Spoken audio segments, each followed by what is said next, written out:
ఇవాళ ఒక మంచి పిండి వంటకం చేసుకుందాం. ఇంకా పండగలు కూడా వస్తున్నాయి కదా, మీరు హ్యాపీగా ఇంట్లో చేసుకోవచ్చు. సో దీనికోసం నేను 2 కప్పుల బియ్యం నానేసాను. ఇది రేషన్ బియ్యం అన్నమాట. మనం రెగ్యులర్గా అన్నం వండుకునే బియ్యం కాదు. ఇది ఆల్మోస్ట్ ఒక రోజు దాటేసి అంతసేపు నానేసాను. ప్రతి 6 గంటలకి నీళ్ళు మారుస్తూనే ఉన్నాను అనమాట.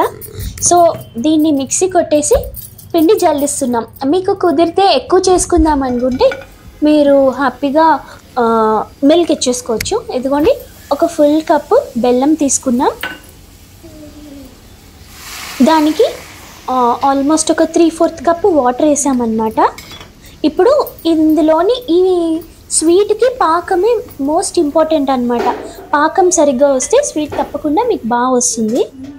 సో అలా పాకం తిప్పుతూ ఉండండి. ఈ పాకం అసలు పాకం ఇంచుమించు సేమ్ అంటారు. సో అలా మీరు పాకం తిప్పుతూ ఉండాలి.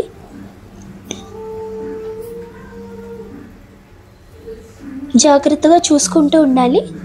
మనకి పాకం వచ్చింది అంటే సాఫ్ట్గా చిన్న బాల్ లాగా రావాలన్నమాట వాటర్లోని. ఇదిగోండి, ఇలా సాఫ్ట్గా ఇలా వచ్చింది అంటే మనకి పాకం వచ్చేసినట్టే. ఇలా ఉంటుంది. వెంటనే ఇమీడియట్గా మనము పోయి ఆపేసి ఇంకా 1 కప్పు కొబ్బరి తురుము తీసుకుంటున్నాను. మీరు కావాలంటే చిన్న కొబ్బరి ముక్కలు కూడా వేసుకోవచ్చు, మీ ఇష్టం. వెంటనే తిప్పేయాలి. యాలక పొడి కూడా వేసుకోవాలి. సో నేను కొబ్బరి యాలక పొడి కలిపి వేసేసాను.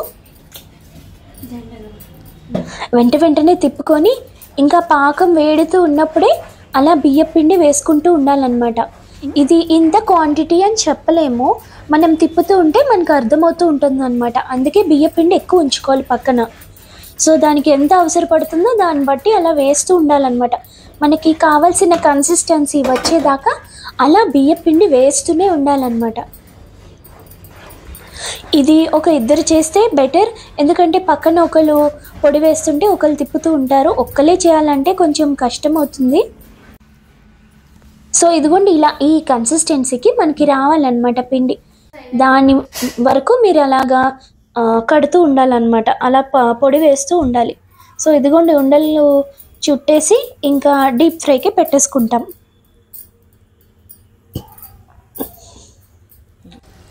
ఇంకా డీప్ ఫ్రై అవుతుంది.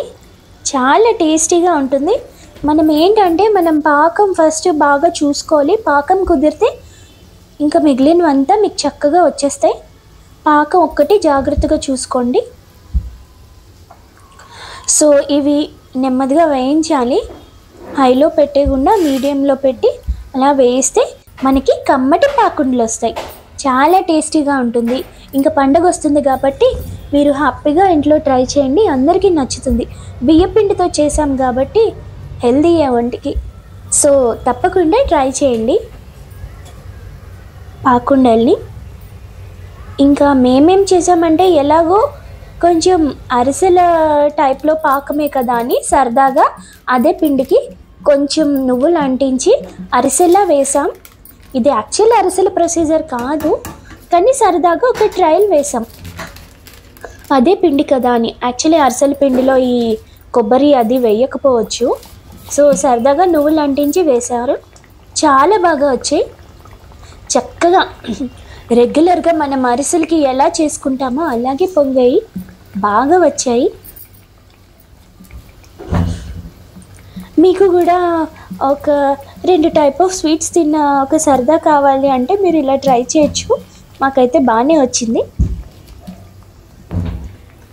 అంటే కాకపోతే ప్రాపర్ అరిసె మెజర్మెంట్స్ అవి కాకపోవచ్చు, బట్ సరదాగా ట్రయల్కి ఒక 4-5 పీసెస్ వేసుకుంటా అంటే మీరు లాస్ట్కి పిండి ఉంచుకొని ఇలా వేయచ్చు.